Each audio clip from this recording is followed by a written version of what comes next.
Retail and hospitality is changing, with often complex and fragmented systems combined with large volumes of customer data for businesses to make sense of. It's critical to work with the right partners in order to guarantee success. At Tratec Consulting, we help retail and hospitality businesses transform their technology, removing overly bloated processes and creating unified and efficient systems of working throughout. So don't just take our word for it. See for yourself. Tratec Consulting, the leaders in technology transformation across retail and hospitality.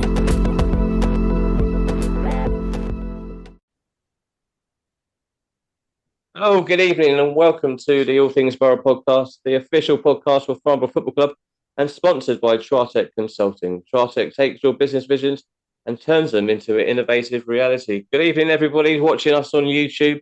I'm Alan as normal, and I'm joined by Simon, as usual. And we've got a very special guest here. His name's Tom. I haven't seen him before. Tom, how are you? I'm good, thank you. It's nice to be back after 2 weeks, I think. It's been a couple of weeks. It's been a few weeks, yeah. You're a very busy man. Josh Casey, I believe it was last time. Yeah. To be fair, Mondays are never too comfortable because I do five-a-side, and then work. But I found the time for Joe, weirdly. Oh, what that time for me? He said, "Oh, you're all that time for me." You know, I feel no one's got time. You ring me every day, and I don't have time for you then, Simon. if I had a heart, it'd be broken, but I don't. It's made of stone, granite. You know, unbreakable. Suddenly, when it comes to you, Simon, I'm a very busy man. Like my biceps. Yeah. No. Yeah, I'm well. Thanks for asking. Yeah, I'm good. Cheers. Yeah, no one cares. But Tom, how have you been the last couple of weeks? I know you're busy, uni and work and that.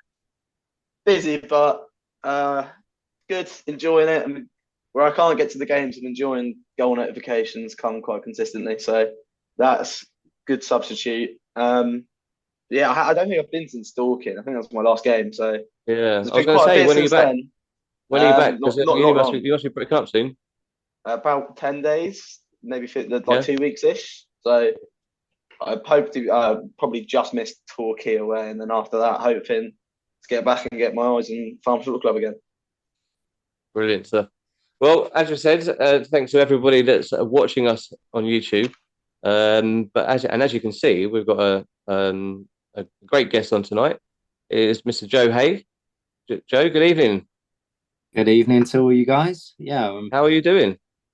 Buzzing to be here. I mean, yeah, I've been informed on after the game that I was speaking to you guys, and yeah, we had a good chat after the game. Yeah, can't wait.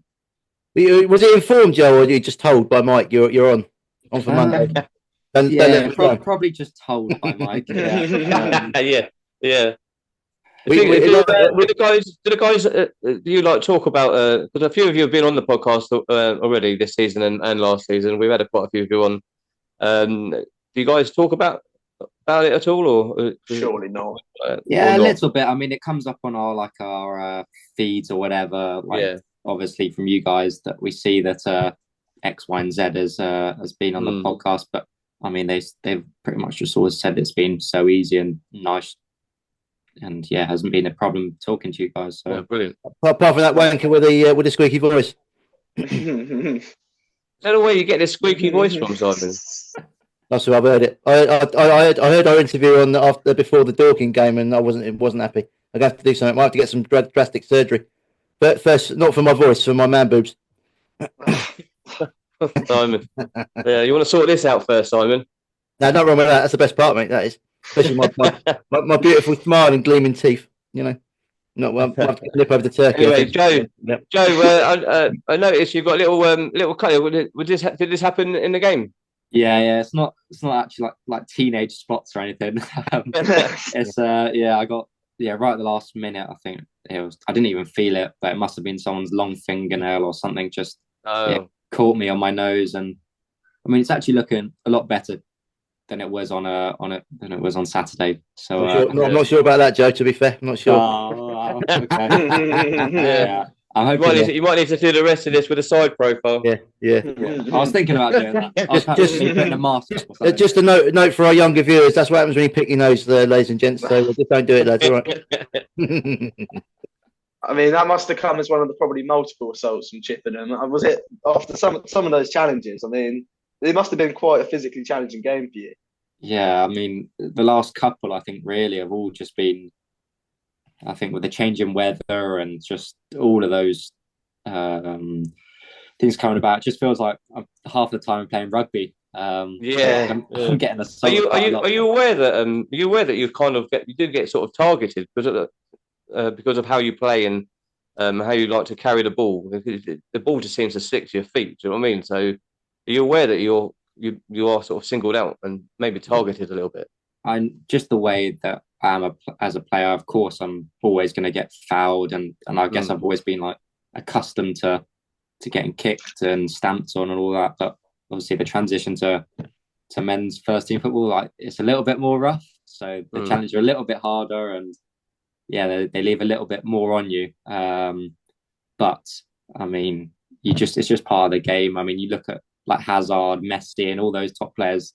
They've got it all there throughout their career. So I mean, you just gotta take it as it comes. Really, I mean, it's going to happen. I suppose it's kind of a compliment as well, isn't it? Because they recognise how good you are and you're like the danger man, and so you're the one that they've got to nullify. Do you know what I mean?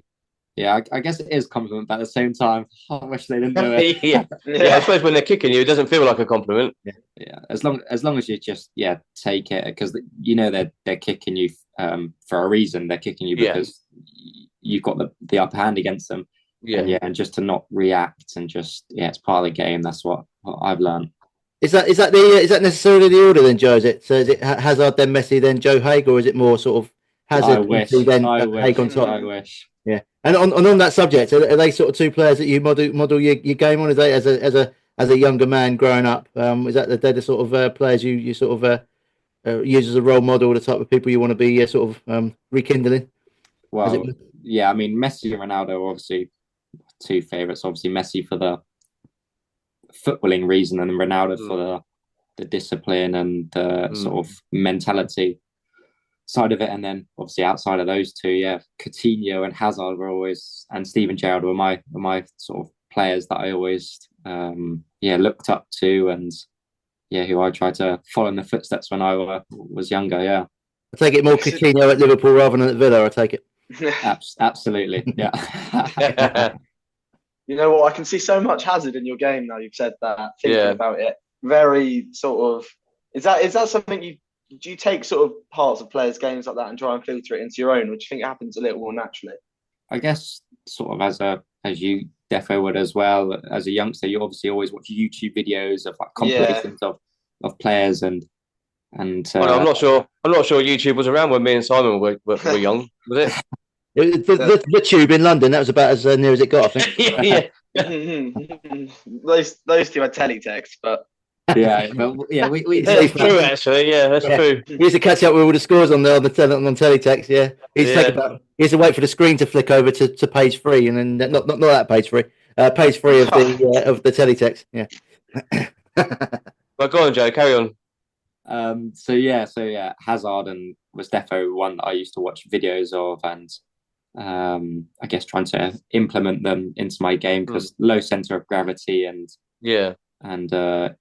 just quick, like short sharp bursts, like was really quick over the first couple of yards, and definitely there was one that I tried to sort of implement into my game. Sounds a bit like me, that Joe, actually. Pretty quick over the first 2 yards. It's the third yard where I fall over and die. So let's go back then to the early days of your career, where it all started. Obviously, you were a Chelsea youngster, but were you picked up by Chelsea from somewhere else before that? Yeah, so my first season was like under 8s, and I just played for Ashtead, where I live. My dad set up the team, and it was just basically just all schoolmates, like boys, girls, just all thrown together for the first year. And then sort of realised that if this wasn't quite the level at 8 years old. So then I moved to Leatherhead, and at Leatherhead was, I mean, really competitive. There's already like now boys playing for Brentford now. Like there's quite a few players that were back then that are now playing still. And I played there for a year again, and then basically Fulham came to watch me, and I went to their development place in Motspur Park, and was training with Fulham, and Fulham were getting pretty much ready to sign me. And then that's when a Chelsea scout came to watch, but didn't actually come to watch me. They watched someone else, and luckily I played really well. And at the end of the game, the Chelsea scout came over to me and basically just said, "Do you want to come down for some training at they have this like development squad that's under the academy." Right. And basically my mum and dad said, "No, sorry." He's signing for Fulham. And that's when Chelsea said, "Oh, well, why don't you come on a trial with the academy?" And then I guess when you say Chelsea over Fulham, I guess you sort of just go on then. So pretty much from a game at Leatherhead, just playing with my mates, really, that's how I got picked up. How does that feel like? How old are you? Like 8 or 9 years old? Yeah. When someone like from Fulham or Chelsea or even Chelsea come and say like, "We want you to sign for us," that must be, as a kid, you must have been over the moon. Yeah, I guess sort of back then I didn't realise the magnitude of it, because I was just so involved, like just obsessed with football, and I just wanted it so bad that I didn't like really realise that signing for a big club like that's just such a big achievement. But I mean, I definitely, when I went back to school in year 4 or whatever, definitely knew that I was the man. But yeah, no, it was pretty surreal as well. Yeah. So what happened at Chelsea then? Was it were you there for quite some time, 3-4 years, training with sort of I say kids more same age as you, etc., and maybe coming across a few first team players now and again, or was it completely different? Well, yeah, so I got signed when I was under 10, so 9, and was there from under 9s to under 16s, just in the academy, and I did my schooling, like my GCSEs through there, and all part of the academy. And then when I turned 16, then I signed my scholarships, then I was a full-time professional, and then pro contract as well up until I was 20. So I've been there for 11 years altogether. And pretty much since I signed my scholarship at 16, then I was sort of in and around the first team training every now and again. I mean, in the under 18 and under 21 squad, there's I could list off so many names that are playing in such high leagues now as well. Yeah, I'd be here all day. So, I mean, the talent and players that I was training with week in, week out were, pretty good, to say the least. It's fun. I was going to ask about sort of not specifically names, but just like a general level. And to provide names, I suppose, for context for the viewers, Jamal Musiala, which that's an insane one. He played in a similar position to you as well. I can imagine you were similar players. Did you have a certain chemistry with him? Could you see something in him as well? Do you think is that something you can spot at that age, or could it be anyone that went on to go to the Bayern Munich and achieve what he has?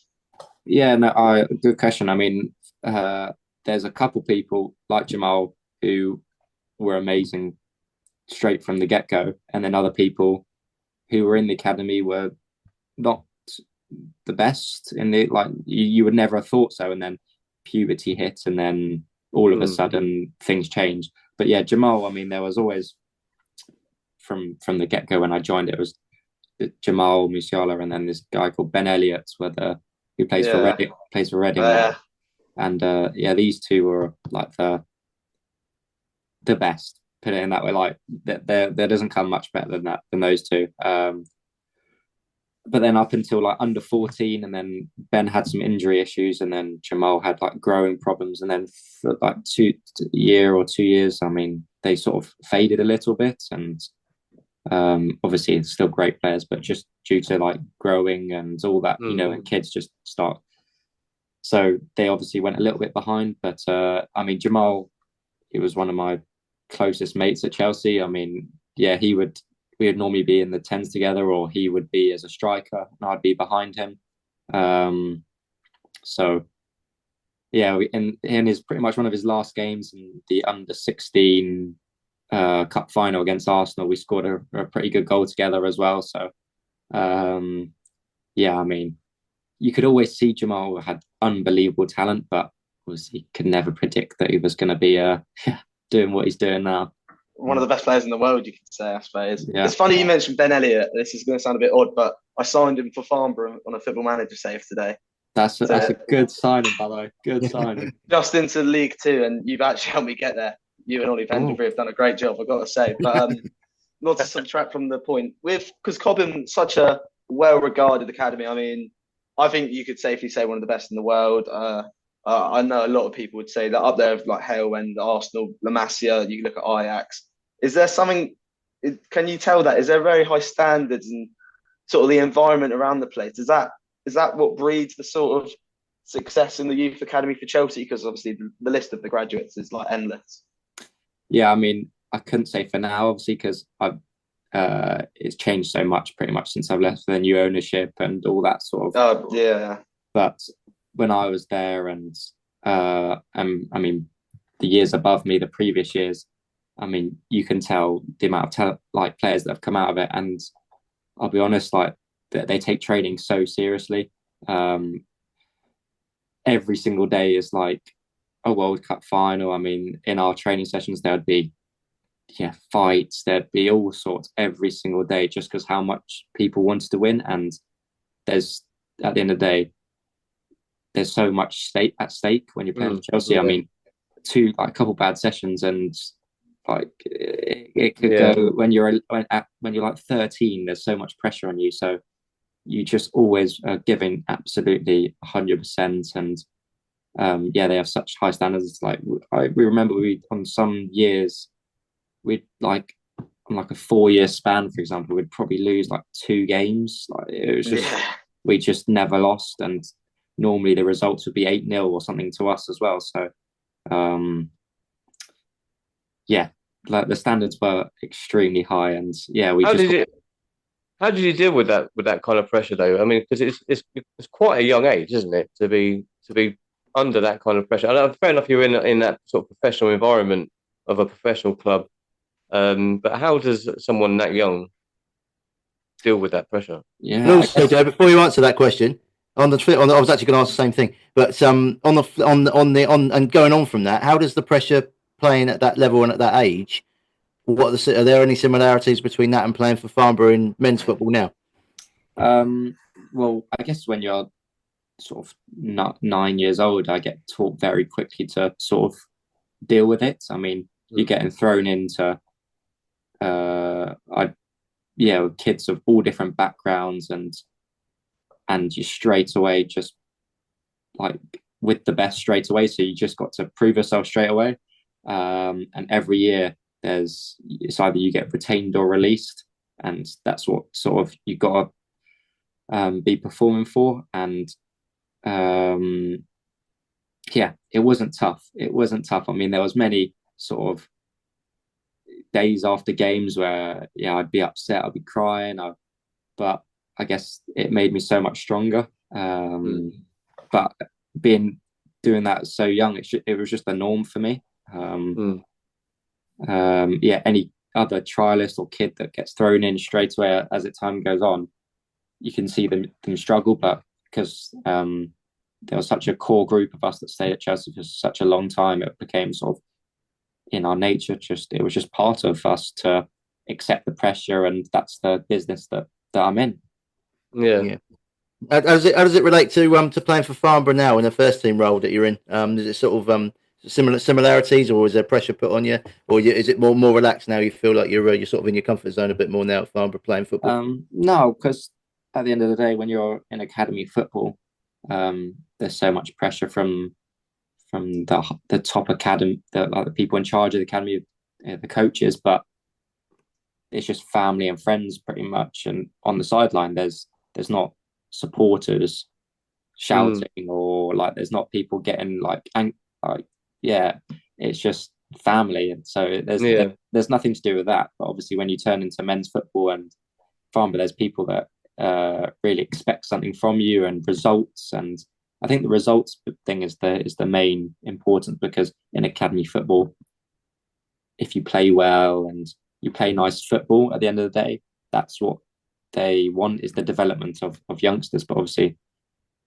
as you guys, at the end of the day, you want 3 points. That's the main important thing. Of course, you want us to play well, but the main thing is the 3 points. So I guess just getting in the head of just, that is the thing that all I need to care about is winning a game. Whereas back in the day, I'd probably care about scoring a goal and doing some nice tricks, for example. Whereas now it's just a win. That's the only thing that crosses my mind.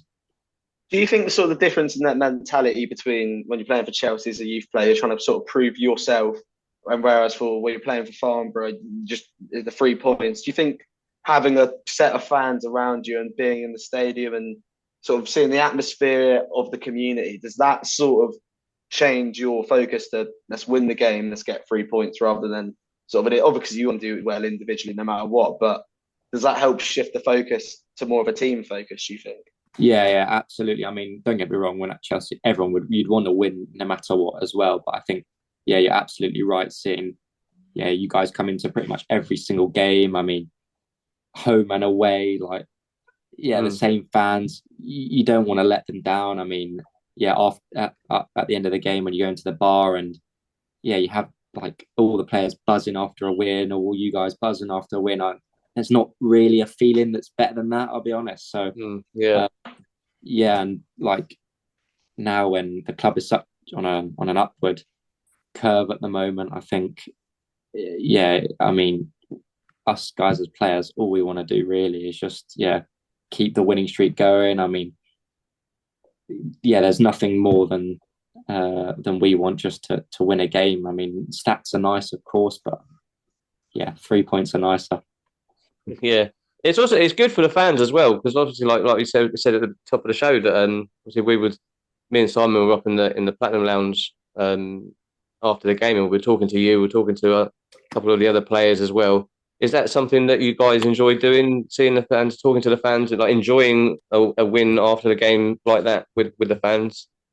Oh yeah, well, I mean, when I think was it Matty when he scored his goal, and all the fans, like that proper gets us going. And after the game, I mean, JT makes us there's a little fine if you don't go upstairs to the bar afterwards the game.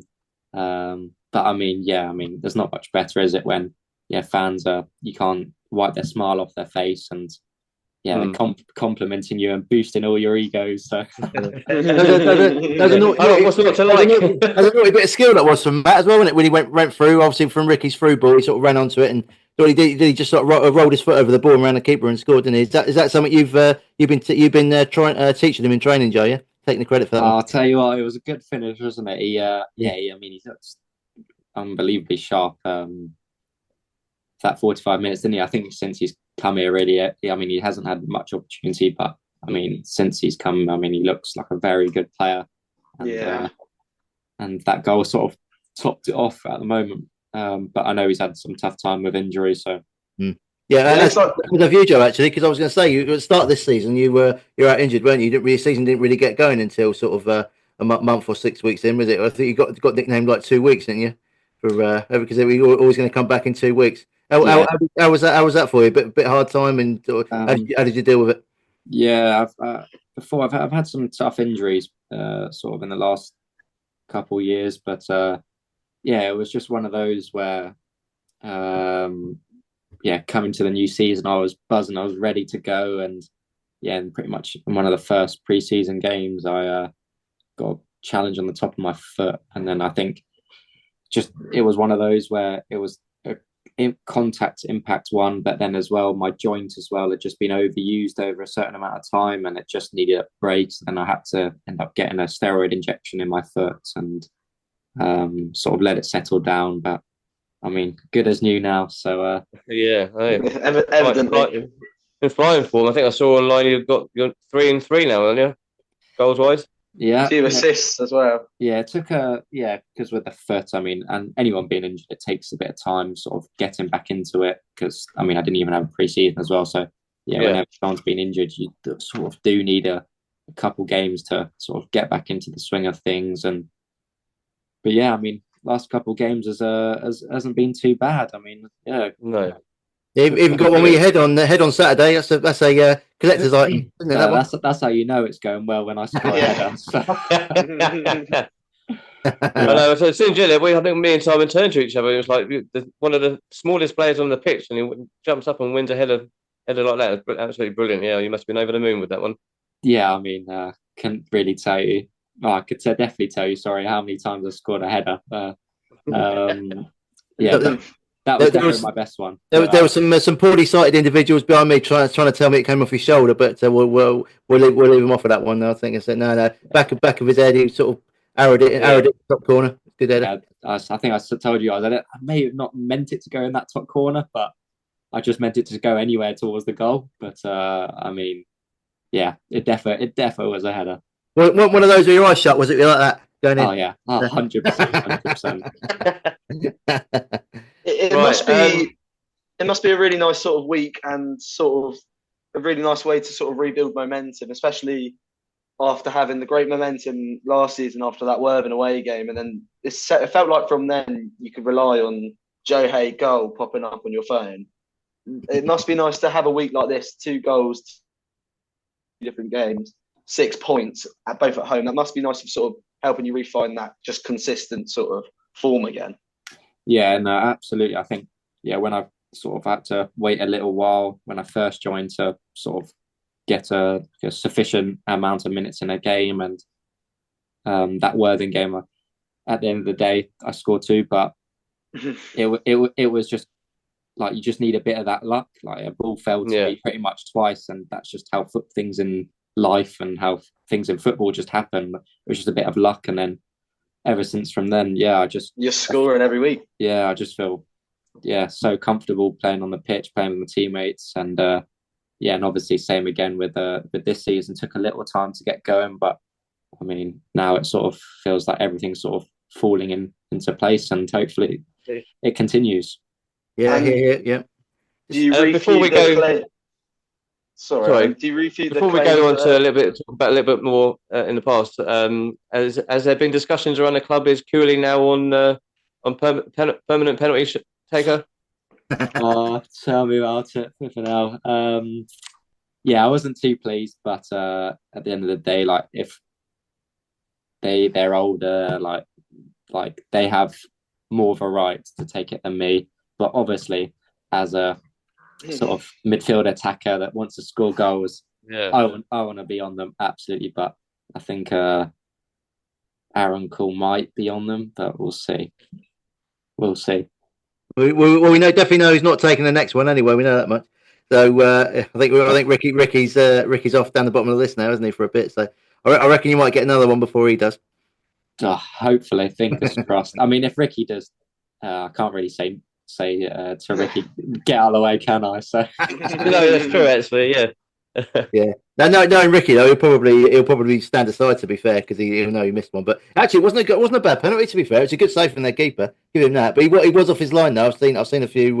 He was off his line for calls as well. He was miles. Yeah, he was off. Yeah, called and kicked it. He did run out, so I don't know what the linesman was doing. Actually, I don't know what he was doing all the whole game, to be fair, on that one. To be honest with you, but there you go. Didn't help the ref very much. There we are. We mustn't berate the officials too much. They do a difficult job. There you go. It's Joe's face. So less said about that, the better, I think. Moving on quickly. Moving on. In terms of getting your name on as many goals as possible, how did you feel about Taylor Clark's thoughts of the Worthing goal being an own goal? Just a bit of banter. He knows. He knows. I mean, of course, but then, like I was saying earlier, you just need a bit of luck, and there we go. That is the definition of luck right there. Yeah. I mean, 99 other times he just would have sort of parried that, or I don't know what the keeper was thinking, but yeah, little because his name was same name as Oh mine. yeah, So I think some people were telling me that he must have let one in. let one in for me. Yeah, it's safe to say the goalkeeper won't be claiming it, Joe. Anyway, so I think you're right there. So. Yeah. No, I think you want to forget that one completely. You will. Right, let's dial back a little bit. So when did it all stop then with Chelsea? When did they let you go? And how did they do that? And in terms of talking to you and maybe your parents. Yeah. And how did it feel for you being sort of let go at such a young age? Because you've been there for quite a long time now. Yeah. I mean, on my last year of my contract, I sort of I decided to go on loan to Derby, and it was sort of to start with in the under-21s, and then for a couple of games because I hadn't had a full pre-season, and then to move to sort of break into the first team. So I played sort of 4 games for Derby as a sort of a number 6 or number 8 really, which was a bit weird.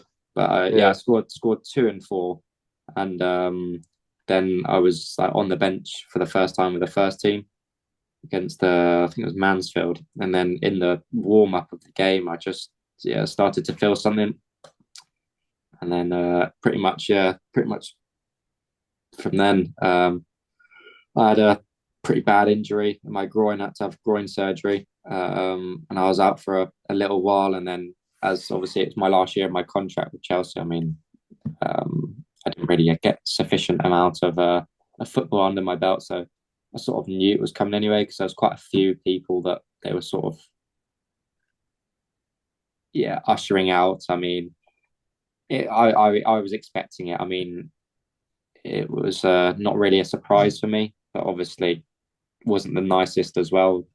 But I was ready to go elsewhere anyway. Like I knew it was time. I knew I needed to find something else, and I mean they helped me with my injury and all that sort of stuff to get ready for the next club. So can always thank them for everything really.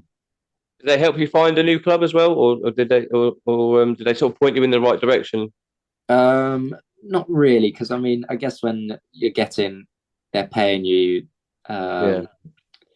pretty well, and then when your time's done, I mean, they have so many other players. I mean, they don't really have time. So I suppose the harsh reality of see you later. And for people who don't know, who was that next club, and how did you find yourself there?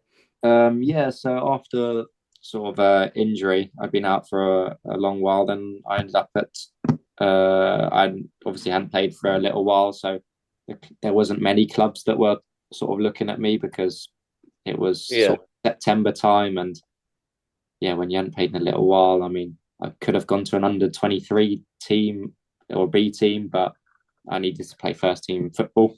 And Aldershot were the only sort of there was another club as well, but Aldershot were sort of the only proper interest in me. And I went to the management team, and sort of they knew who I was. I mean, they said they'd known me for a long time. They'd seen videos as well, and they seemed very impressed. And they said, we know you've been injured, but we're willing to give you like game time for you to pick up your match speed. Like I said earlier, it takes a little while, obviously, for after being injured to get. But so I went there and was training really well. I mean, they kept on giving amazing feedback, saying how good I was training. But for some reason, every single Saturday and every single Tuesday, I just sat on the bench and never got an opportunity. It was just, I just didn't know what was going on.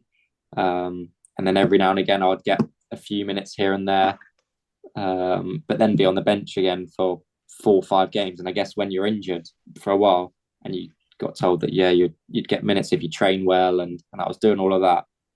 But for some reason, I just didn't get any minutes to really play. And then, being on the bench all that time is not going to help an injured player sort of get back to, No, of where course he not. wants No. to be. And Were you getting any sort of feedback from them in that time? Whether you were getting, you're getting a few minutes here, there, or were you just staying on the bench? Or whether I'm assuming it was Tommy Woodington was the manager at the time, wasn't he? Yeah. So yeah, were you getting anything from him or his coaches in that time frame that was sort of to explain why you're not getting the minutes that they promised?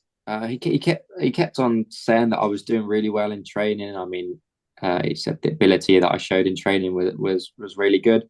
Don't get me wrong, I never, with any club, you just expect to go in and start straight away. You have to prove yourself, of course. But I was told that I wanted to just like come back from injury, a couple minutes here, a couple minutes there, just keep getting on.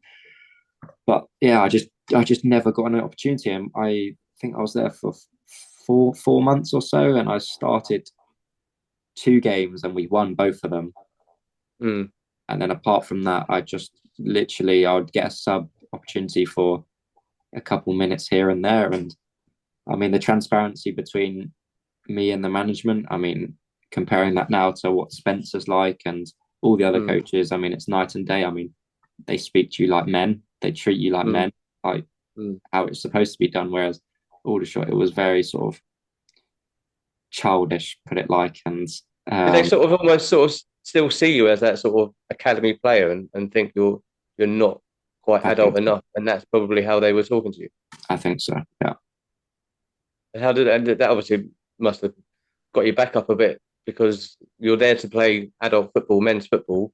Mm-hmm. You want to be treated like an adult, and that's not what's happening. So yeah, you must be getting really frustrated. Oh, absolutely. I mean, any footballer that's not playing football, I mean, at the end of the day, you're not going to be too happy. So yeah, I wasn't very happy, and then it sort of mutually parted ways, sort of in sort of February, end of January, and I think I made some amazing friends there as well that are such a couple good lads there as well. But I mean, it just wasn't right, and I think I was ecstatic to sort of move on and onto my next adventure. How did the move to Farnborough come about? And did Spencer just hear that you were you'd left, and he just maybe rang you, or did you go to Farnborough as a club and say, listen, I'm a free agent, can you sign me, for God's sake, give me some games? South Park first. Yeah, it was at South Park first, weren't you? Oh yeah, that's true. I forgot about him. So the South Park thing, so my brother played for South Park. Okay. And it was sort of one of those where I was sort of like sort of 2-3 weeks without a club, and they had sort of 4 games, and they had some injuries, and I obviously had been at Aldershot and hadn't really played a great deal, so I needed some football. So they just said, look, just come down, play these games, and I get to play with my brother. So that was literally all it was. I mean, it was just a short temporary sort of thing, just to get some games, but I mean, did actually really enjoy it. But it was pretty cool playing with my brother. But how did the South Park treat you as a player and as an adult? So you said you were there for only a short period. But how did they treat you compared to what happened before at Aldershot? Like a normal person, which which was kind of which was nice. A bit of contrast to the other club. I mean, absolutely wonderful people. They actually ended up winning the Surrey Cup as well, which was pretty amazing for a Step 4 club to win the Surrey Cup. So I went to the final. They beat Farnham in the final, which was pretty cool. Step 4 and Step 5 team in the final. So they ended up winning. I ended up getting a little medal as well. So, top club that is, like, all the owners there, and they treated me so well. So, and so same with my brother. So, well, I guess they kind of sort of recognised where you'd come from, the caliber of player that you are and could be at that time, so they would have treated you with the respect that you probably deserved. Yeah, I mean, but what was it like? What was it like playing step four football, going from like National League or even to Chelsea down to step four football? I know you weren't there for very long, but what was that like? Standard wise, it was a shock. It was a big shock. It was very different. It was sort of felt like obviously not a physicality level, but school football back in the day when it was sort of just like I used to play up front for school, so it was sort of like it was just very frantic and very sort of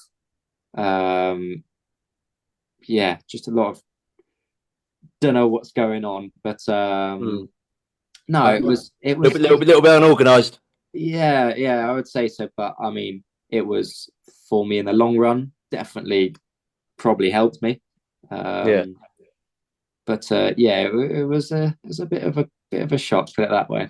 Did you feel good in yourself as a player and as a footballer to have made that step to because it aided you to get back up to Farnborough, because you got the move to Farnborough from South Park. So it's like you say, it's helped you a lot. Well, so for Farnborough, I used to go to school with Rob Prince, the owner's son, right?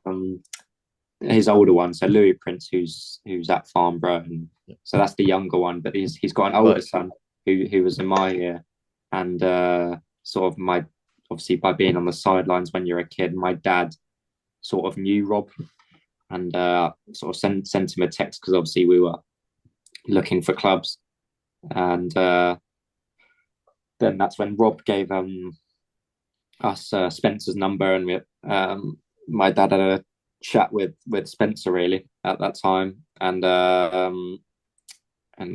I mean, I think at the time we're just in a nowhere position, like mid-table, not going to get in the promotions, not going to get relegated, just in nothing. So Spencer said he hasn't really got anything to lose, so yeah, come on, let's have you till pretty much just to have a look at you.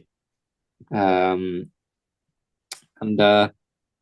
when I came down, and pretty much I was shy and pretty quiet to start with, but I mean, ever since, there's like the egos, there's no egos there. They're just normal lads that just like playing football, and which is the main difference that I love compared to the other clubs that I've been to. Just ever since I've got there, just unbelievable. Everyone, management and players, just how welcoming and just top human beings they all are. So that's pretty much, I used to go to school with Rob Prince's son. So that's how I got the move. So it's who you know, not what you know, and you have to have a bit of ability as well. It does help as well. But it does sort of. We've had a chat on Saturday about this, didn't we? But obviously behind you, your shoulder, your left shoulder there, there's a few shirts in the background. I just want to just turn around maybe and just give people an idea of who the shirts are and where they are, just people watching. If you don't mind. Absolutely. So, I mean, I don't actually have my first one. It's an Ashford kit, but it's when I was 8. I was number 4. Don't worry about it, Joe. We wanted the Ashford one, really, mate. Don't worry about it. But that's my Leatherhead number 32 Leatherhead kit, and then the next one with the Liverpool scarf around the Chelsea kit.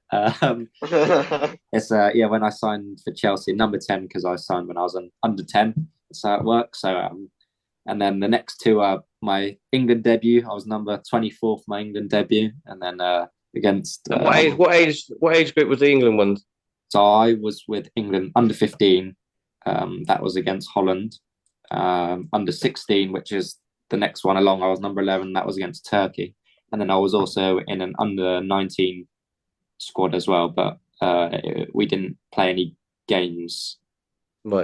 That camp, it was just like a sort of a training camp. Yeah. So I've been under 15, under 16, under 19, and then where were those England games played? Were they at Wembley or the bigger grounds or anything like that? Unfortunately, they're not quite Wembley, but yeah, Again, don't worry about it, Joe. Move on, mate. Yep. yeah. St George's. Yeah. It was at St George's Park, both of them. Yeah. Not decent. Oh, I see. Right. Okay. That must be quite the facility. Yeah, I was going to say, Yeah, we had Aaron on last week, and he said the same because he's got a couple of caps as well, and he said it St George's Park's like ridiculous. It's like just the most amazing place, and he was obviously lucky enough to go out and play in France for England, wasn't he, a couple of times? So, Yeah. Have we had a chat with Joe with yourself and since Aaron's come in about his England days, or is he? Did he just shoot you down? Ollie Pendlebury, who played for them. He has a few around. Aaron can't. He's non-stop about it. Nah, I'm joking. We're keeping that in, Joe. Yeah. We're trying to actually find out who his hairdresser is actually as well. If you can find that out for us, that'd be quite helpful. I'll let you know. But, I think I need to know. I think Pendlebury told me. I think he played striker. I think for England. I think, but he captained them as well. I think. Yeah, he did. So that's pretty cool, isn't it? So Cooley. The whole Farnborough midfield of ex-England international. Yeah, exactly. So St George's Park as well. It's like a maze. It's just how unbelievable big and the facilities there. So So I cut you off there. You obviously missed a really important one out on the end, obviously as well, Joe, on that shirt. So you might want to spin around to show that. Yeah, so we got a couple of Chelsea ones, and then the yellow big one there. That's the Farnborough kit right there. So there it is. I've got all the shirts there. I gather South Park, being a set football club, wouldn't let you keep a shirt, would they? No, I didn't get it. My brother has one in his room, to be fair. So, if every now and again, if I need to, I'll have a look at the little South Park up top. And is that Farnborough one? That Farnborough one you got there. Is that one of Mike's specials at the end of the season? You can sort of what I did. Pay 25 quid, you get a match worn shirt. I think we ended up with Jack Ball, unfortunately. Then he left. We ended up with Jack Ball one that doesn't even fit me. You should have got. I didn't notice there's no Aldershot shirt on hanging up there. No. We'll skip over that, shall we? Yeah. Joe, if he mentions it again, he's really trying to dig a bit, isn't he? Really, but so just keep batting the questions back. I'm trying to sort of compensate for all the good, nice things that Simon keeps saying about the club, because he keeps going to watch them play. And so I don't keep going to watch them play. I've only been twice. Yeah. I have to say after the 0-0 with Southend, that'd be the last time. I think no shots on target. They certainly needed the Joe Haigh in that game. I can tell you that. Jesus Christ, it was terrible. No, I nearly fell asleep when I was standing up. Oh wow. Yeah, it was bad. So obviously, the end of last season, I think you was one of the. You were literally the first person before the season even finished. You were the first person to commit to this season. Post Western. Yeah. When? Yeah. So how did, because you'd only played been part of the club a short while. Was that always a plan on Spencer's part to offer you that contract? No. So when I first sort of come in for the first couple games, when I was on the bench,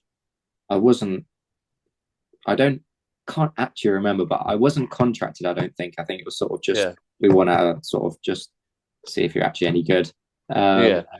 And then I think when I sort of started to score some goals, I think, and it was coming towards right at the end of the season, I could have just walked away.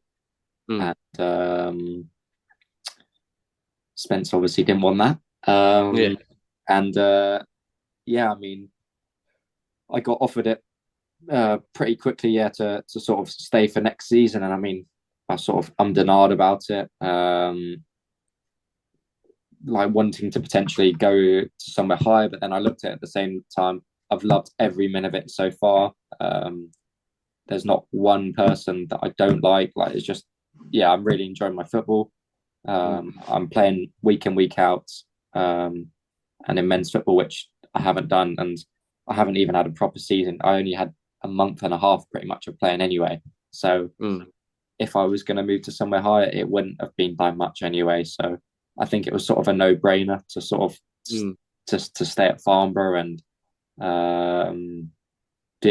absolutely couldn't ask for a better club to be at, really. So well, I think we can speak for all fans really, and say that we're absolutely thrilled that you you decided to make that decision and sign that contract for this season. And yeah, I think you've been everyone's been enjoying your performances. Thank you. Was there a particular moment last season that you sort of had that realization that Farnborough was the place for you? Maybe like a moment in the game, because obviously we mentioned the Worthing, I think the 3-2 game, but I also think the Averley 3-1 win at home, that incredible goal, the finish. I think that was also a really big one, seeing you jump into the PRE. Yeah, I think the Averley one probably was the deciding factor, because that was, I don't know if you remember, that was my birthday as well on that day. Yeah. And I think sort of, quite a few of my family came down as well. And I actually didn't play that great that game, but I mean, I did score the goal. So sort of, that's the thing that keeps in people's mind. But I mean, that was a sort of, I mean, it was unbelievable. That sort of that day and that 21st birthday is something that I'll never forget, as it was absolutely perfect. So I think that was sort of the moment. I hadn't signed by then actually, but that was definitely a moment where I was like, I'm back to loving my football again, because I definitely not fell out of love with it, but definitely was going through a tough time, because I mean, sort of had my mum got sort of diagnosed with cancer while I was at Aldershot, and I had quite a few other things and sort of family stuff that was sort of really bad sort of stuff going on. So it wasn't the nicest stage of my life, but I mean, as soon as I came to Farnborough, and I got on the football field, things started to forget, and I just began to start loving football again. So I couldn't be more thankful for them.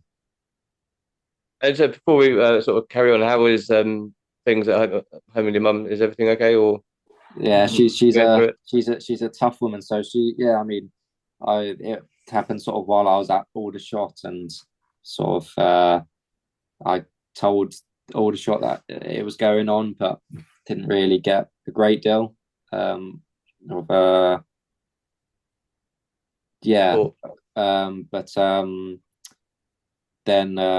throughout this whole year, I mean, it's been pretty hard, but she's it's looking really good now. So much better. That's good to hear, Joe. Thanks for sharing it, because it's obviously the big C is obviously a big problem. It affects a lot of people in all sorts of family, and also people personally sometimes as well. We obviously, like on this podcast, we like to talk about things that go on off the field, because there's a lot of fans who just only see the 90 minutes football and go home and don't actually realise what's going on off the field with some players. They say, he's playing crap this week, blah blah blah. He wants to leave, blah blah blah, and actually it's because they've got some stuff going on and they don't know one seems to realise. What I mean? They've played on sufferance almost, because of we've got lots of injuries. It's things like that. So it's I mean, we feel like it's good to share these things, no matter some quite difficult conversations sometimes. Absolutely, and I mean, not just for me, but for anyone. It is more than tough flipping out to deal with it, and it's like me, I keep it in quite a lot, but Farnborough, just want to, like, the Ricky, for example, first of all, what a human being he is. Just firstly for sort of footballer related, and personally as well, he's helped me astronomically, and then as well, Holly and Steve, the two masseuse and physios as well, they've sort of really been sort of helping me through it. So big up to those three. Definitely. It's good to know, Joe. It's good to say, because I don't think you could be at a better club, really, to be honest with you. Farnborough's a really good family sort of community-based club, but also we spoke to Spencer in pre-season, and we've had Steve Baker on, and also Neil Baker, the whole management team, really, and they've all said the same thing. They like to help players off the pitch as well as on it. I don't think you could be in a. There are probably other clubs that do that, but where you are at the moment, I don't think you could be at a better club, really. Yeah, I mean, the management staff as well. I mean, they're so transparent. They're harsh, but they tell you how it is, and that's what you want in any job. You just want to know if you're doing well or doing bad, and someone you can speak to. So both the Bakes and Spencer, top people. Yeah, great. So brings us on to this season. I know you sort of Simon touched on it earlier, where you had a little injury in pre-season that stopped you from starting the season. But how do you think the season for you and the team as a whole is going? Are you on track, or is there more to come? I mean, like I said, I think for every Farnborough fan, if you probably said at January 2024 we'd be where we are, you'd probably bite your hand off. Yeah. So I'd have donated a kidney, Joe, to be fair, but yeah. They wouldn't want it. I'll tell you that. So I'd say definitely at the end of the day, we are doing so well. I mean, we are in such a good place. I mean, of course, every team goes through a list like bad runs here and there. It's bound to happen. I mean, you look at Man City; that's the prime example, isn't it? Yeah, exactly. So, and we're not even. We have nowhere near lost 6 in a row or something like that. No. We're doing pretty well. I mean, obviously, at the end of the day, we want to win the league. That's just, you want to come first. But at the end of the day, we're taking each game as it comes. I mean, we've got an unbelievably tough game against Hornchurch coming up, and a couple more difficult ones after that for sure. So, at the moment, we're loving where we are. We're 2 points off the top of the league. So, I mean, at the end of the day, it's not bad, is it? No, very good. Like I said, you definitely would have bitten your hand off if we'd have said last January. Because I said me and Alan had a chat before Christmas, and I said to Alan, I said we're in a bit of trouble here. We're looking over our shoulders because I think we only had sort of 20 odd points. We were only about 3 or 4 points above the relegation zone. We were thinking this could get ugly. And I looked at our squad and I thought, you know what? Do we have enough? If we get involved in a relegation fight, do we have enough people in there who will fight, or are they just going to down tools? You just don't know, do you? It brings out different qualities in people with that sort of thing, doesn't it? It's all well and good when you're winning games. It's when you're losing is when you see the character. But yeah, it's the thing since January. I think Steve Baker put it quite well. I don't think there's another club in our league that's got more points in the calendar year than we have so far. So there you go, really, really good. I don't know if that's an actual stat, but it does seem pretty fair, to be honest. I think Spencer actually said it before at the start of the season, that going into the season, the first game of the season, I think we were actually in that sort of calendar year at that time, we were the form side going into the start of the season. So we had everything going for us. Absolutely right. I think. I mean, I don't know if it's actually true, but I mean, I'm 99% sure it probably will be that we are. It sounds right. Yeah, it will be. I know. Yeah, it's got a nice ring to it, anyway. Definitely. Yeah. With it. Like I say, going forward though, we have got some tough. I'll let Tom ask another question in a minute. So I realise. But we've got like you said, we have got some tough games coming. I've got Hornchurch on Saturday, which is at home, which is a bit of a rearranged game. So again, we might have mentioned it before. Thanks very much to Hornchurch for if there are any of their fans listening, for actually rearranging that game. So it was going to be a midweek game. It's great. Yeah, I've heard we've got a big following from Hornchurch on this podcast. You say that every week about every team that we come across.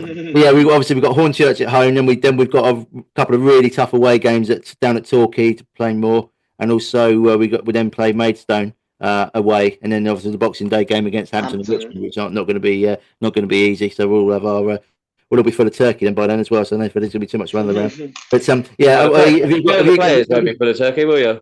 Well, I don't know about that. Could be full of. Sorry. So you lot won't be full of turkey. You're going to be on some sort of strict regime, aren't you? Yeah, we were actually talking about it with my mum earlier about what I'm going to eat on Christmas. I'm going to have to save my Christmas Day food for Boxing Day, so that's a bit annoying. But gotta hopefully. No turkey on toast then for Joe rather than the beans. Yeah, I got to get past. I'm a pasta guy, so I'll have pasta probably on, or maybe potatoes if I'm lucky on the day before. But what about turkey pasta? A bit of cranberry sauce on top. Lovely. We'll see. Right. We'll see. You say lovely, Simon. You said to me the other day on Saturday you hate cranberry sauce. Yeah, I do. I don't like it. Not for me. But if I had a turkey on my pasta, I don't think it'd be a bit dry for me. I'd have to have some kind of tomatoey type mixture over the top of it, just to give it a bit of juice. There you go. Master Chef lives. Greg Wallace, here I come. Let's skip over the food, because Simon's going to start salivating in a minute. He hasn't eaten for an hour. No. Simon's got a similar representation to Greg Wallace as well now. So. Yeah. Alan's got a similar haircut, but I've got the other reputation for other stuff. Yeah. Alan's got a similar criminal record. No, right, no. Yes, in regards to sort of, because Simon referenced when things were getting tough last season and how the squad was sort of didn't seem up for it, and then in that sort of January, December period where there was a lot of change in the squad, you had the likes of you. I think you were sort of the highlight of a new group of players that came in, including Guy Hollis, Millers, Matthew Lewis, Taylor Clark. I think it's clear to see that group, and the fact you can say all the players are still at the club for the following December now shows sort of the success that was harboured. Is those sort of players, and then maybe a few others around the squad like Ricky, do you feel a proper connection with them? Because I didn't watch the Chippenham game yesterday, but I was told, my brother said you were his man of the match, followed by Ricky. And having watched the highlights, some of the link up it's generally so like instinctful, and you could tell very, very you're very aware of each other on the pitch. Is that something you'd say, especially with Miller and Ricky? I mean, yeah, I guess the longer you play with people and the bigger connections you get, and I guess the more and more we're playing, it feels like just like second nature. I know where Miller's going to be, I know where Ricky's going to be, and it's just like the runs just become sort of, yeah, you know what's going to happen. And I think the players that Spencer has brought in the summer and the recent ones like Matty and Ben, I mean, not only are everyone's like really good footballers, but at the same time, they're really amazing people. So I think there's not like any animosity in the change room. Like it just sort of feels like we're all together. And yeah, I mean, there's not like little cliques or anything like that. It just feels like, yeah, I mean, the older players, like the really old players, like Ricky and Guy, so they might not be happy with the really the emphasis on the end of the beginning of older. He knows he's really old. But yeah, I mean, God knows what he thinks about us, Simon. Oh. We're older than Ricky. But yeah, they look after and like treats the younger players so well, and yeah, I mean, it's just such a great bond. So being on the pitch together, I mean, you've got to be harsh on each other sometimes when you're playing, but it feels like, yeah, that we've been together for so long now that it just comes naturally. It must be good to draw. Sorry, Tom. It must be good to draw on that experience from players like Ricky and Guy, because they are so experienced in the game. Yeah, I mean, there's, at the end of the day, there's not many better people to sort of be around and learn from than Ricky and those other sort of players. I mean, yeah, Ricky's, I mean, where has he been in his career? So yeah, he's had an amazing career. So I mean, to have him in the squad and still sort of doing what he's doing now is, yeah, it's not bad for us youngsters, put it that way. Is that a sort of dynamic within sort of the squad and the changing room that Ricky, especially with players, because you and him very similar positions, especially probably in his earlier career when he was up in the Football League, does he sort of try and help you guys and sort of harbour that as he's been through the same stages in the same position? Oh, yeah, I mean, whenever someone new comes in, he puts his arm around them, he speaks to them. I mean, when I was new, did the exact same. Obviously, now that I'm much more integrated into the group and I'm not new anymore, like he's not as nice to me. He's I mean, as a sort of I know he's not technically the captain of the club, but he is. He's like, yeah, everyone looks up to him. I mean, and he treats everyone so well. So yeah, it's good to hear. There's definitely a good camaraderie. I mean, we saw that with everyone after the game. A lot of you guys stayed back and had a beer after the match and watched the Arsenal West Ham game, etc. And everyone was up for that. And even saw Hish was there, and he's obviously getting back into training now as well, and he's running, which is good. Yeah, hopefully he won't be too much. To see that, it was good to see actually. To see him running around, warming up. Even though he was putting some fake French accent on, so we didn't ask him to get on the podcast. Yeah, he's a donut. He's a donut. His English is terrible, etc. Yeah, but also on that, I actually thought that contrary to everyone else's opinion, I actually thought Joe Jack Turner was man of the match on Saturday for his 2 first half saves, because we could have, if things had gone different, we could have been 3-0 down after 2 minutes of the second half, couldn't we? Absolutely. I mean, it seems like every single game he pulls out just a Yeah, he does. Yeah. ridiculous save. Yeah, that second one was. We all know, as fans, we all know how good he is, because he's been with us for a few years now, and he's such a good keeper. But I mean, in your eyes and the rest of the squad, how good is he really? Yeah, I mean, his consistency levels of every single game making a worldie. I don't think I've seen a lot of good keeping, but yeah, his worldie saves are unbelievable. I don't know if he's really good at acting, maybe, but no, he is unbelievable, and his distribution, everything. I mean, yeah, he's a class keeper.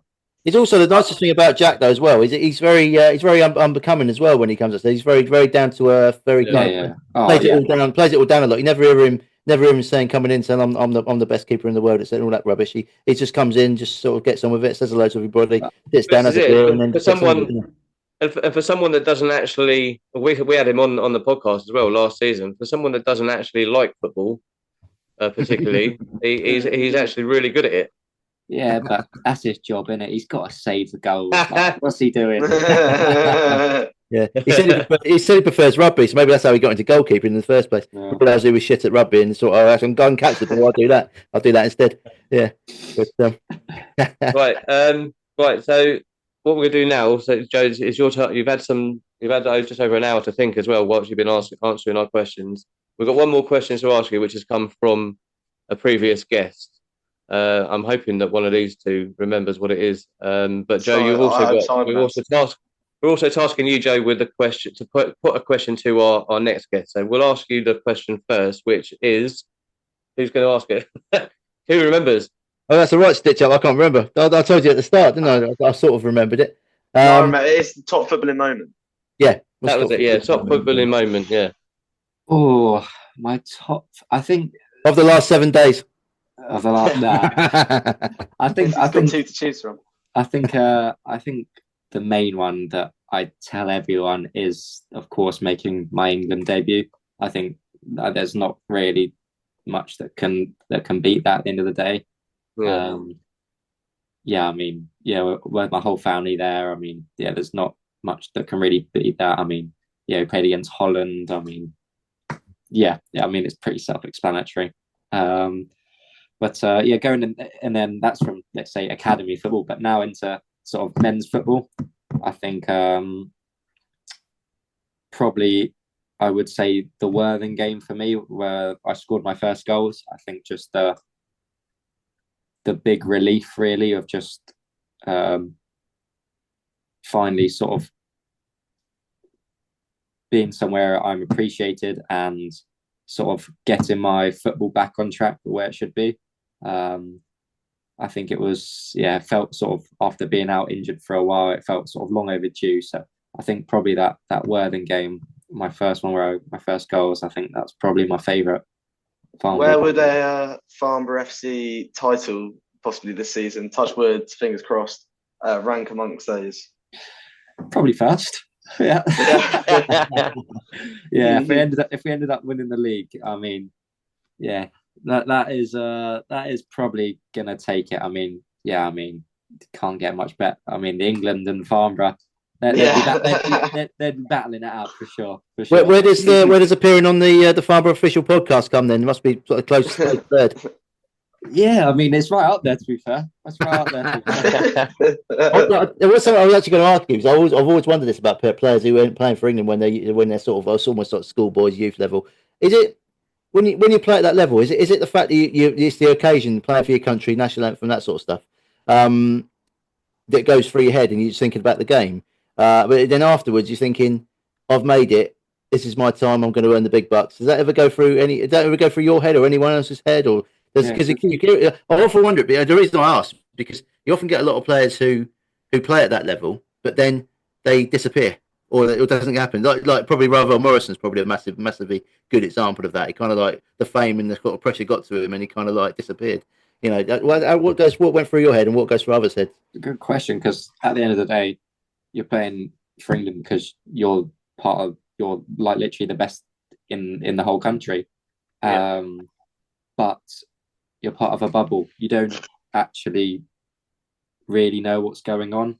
When I was in sort of that elite crowd, everyone thought they were going to be Premier League players earning all the money. So you don't actually know what football's like. You don't know what is going to happen. You just automatically think you've made it. And I defo am probably guilty of that to some extent. I didn't know that this would have happened. I just thought I would have gone on to Chelsea and played in the Premier League. So yeah, I mean, definitely it's a bit of a shock. But I mean, yeah, when going out and singing your national anthem, and you've got people on trumpets and flags all waving. I mean, yeah, it wasn't a bad feeling, put it that way. I take it the flags and the trumpets. You're referring to the PRE end at Farnborough, not the England game. Yeah.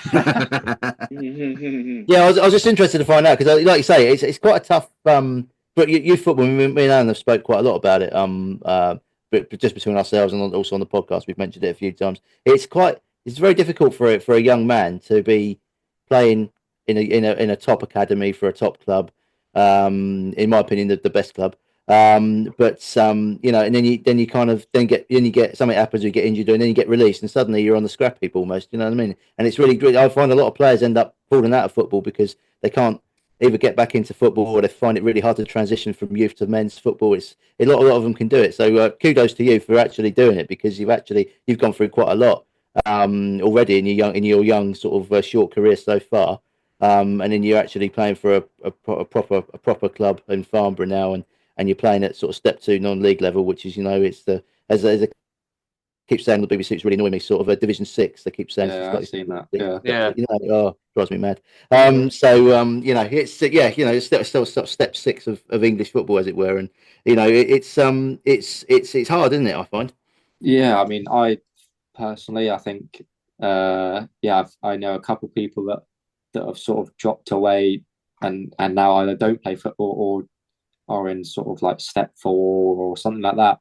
But I think the main thing, especially I've been sort of with my mum now, is just the resilience and just never giving up in anything, like football, work, or just always digging deep. And the main thing as well is patience, that as long as you keep on going with anything, things will come your way. You'll get lucky and all that sort of stuff, but yeah, if you keep on sort of working hard and trying to chase your dreams, things will happen. So, I mean, that's what I'm never giving up. Keep on going. Yeah, you had long enough to think about it. Now you're putting it off long enough. What's your question? What's your question then to our next guest, whoever that is? Okay, well, depends who the next guest is, but yeah, we can't tell. We're not going to tell. We know who the next guest is, but we're not going to tell you. Okay. I think my question would be, what has been your biggest setback so far in your career, and how did you deal with it? Nice one. That's a very good one.